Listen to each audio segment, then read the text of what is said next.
Obrigado por estarem a ouvir o Alta Voz. Este é o podcast de leitura de artigos do Esquerda.net. Eu sou o Carlos Carujo e vou ler A NATO para quê? De Luís Fazenda.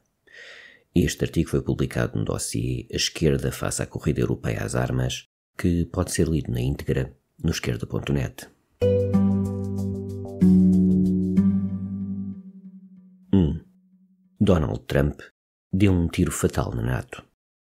Para além de várias atitudes de menosprezo pelos parceiros europeus, o presidente norte-americano declarou que não vai respeitar o artigo 5º do Tratado do Atlântico Norte. Perante o público do planeta, disse não acreditar que a Europa, mesmo só a França, auxiliassem os Estados Unidos em caso de agressão à superpotência americana. Isso justificaria a sua neutralidade em auxiliar a Europa face a ataques vindos das suas fronteiras leste ou sul. De imediato, sentiu-se a orfandade das elites liberais ao leme da União Europeia. Mais grave ainda, Trump e o seu dileto espavento Elon Musk sustentam abertamente a extrema-direita europeia contra as elites liberais. Ainda muito mais grave, Trump faz negócios políticos e económicos diretamente com Putin, inimigo declarado da Europa liberal, desconhecendo Londres, Bruxelas ou qualquer capital europeia, salvo Budapeste do seu amigo Orbán. 2. Uma aliança militar sem entreajuda militar não existe. Perguntamo-nos então sobre a continuidade da NATO enquanto organização.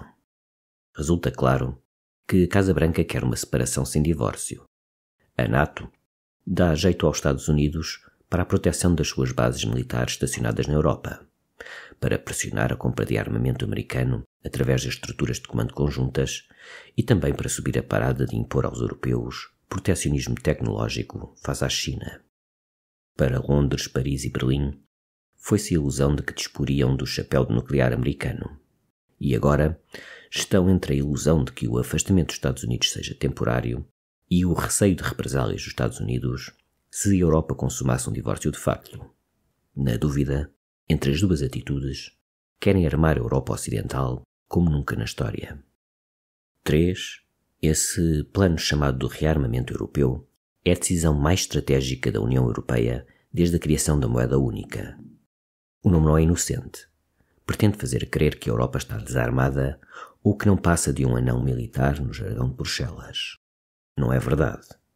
Os Estados europeus da NATO já gastam em despesas militares 1,5 vezes mais do que a Rússia.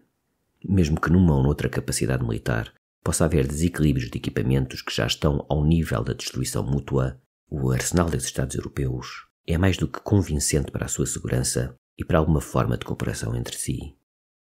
Este plano de 800 mil milhões de euros, obtidos a partir do endividamento dos Estados-membros, era precisamente a verba necessária para financiar a transição energética e os empregos e casas verdes.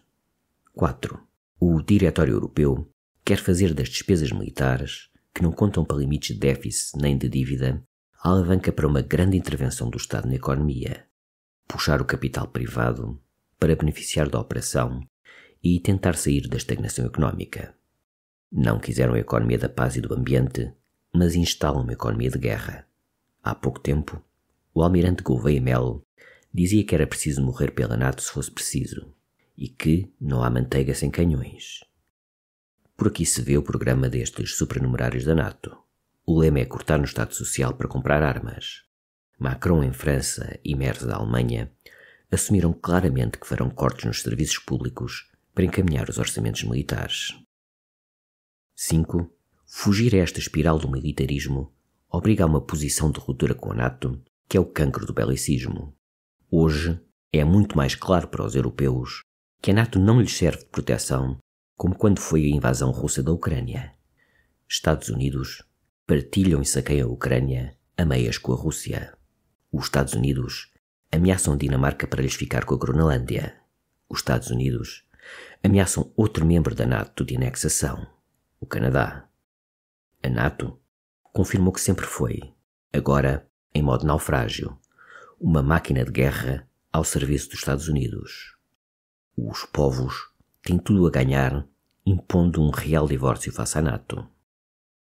Nós, portugueses, teremos sempre de lembrar que a NATO apoiou o salazarismo e ameaçou a democracia em 1975. A nós, portugueses, não basta sair da NATO. Teremos de recuperar a base das lajes para a soberania nacional. A NATO para quê? Pode subscrever este Altavoz no iTunes, Spotify ou na sua aplicação de podcast. O mesmo acontece com os outros podcasts do Esquerda.net, como o Mais Esquerda, com registros de debates e conferências, Os Cantos da Casa, com o melhor da música portuguesa, o Convocar a História, um podcast de Fernando Rosas com convidados diferentes todas as semanas, ou ainda o 4 e 20, o podcast quinzenal da atualidade canábica.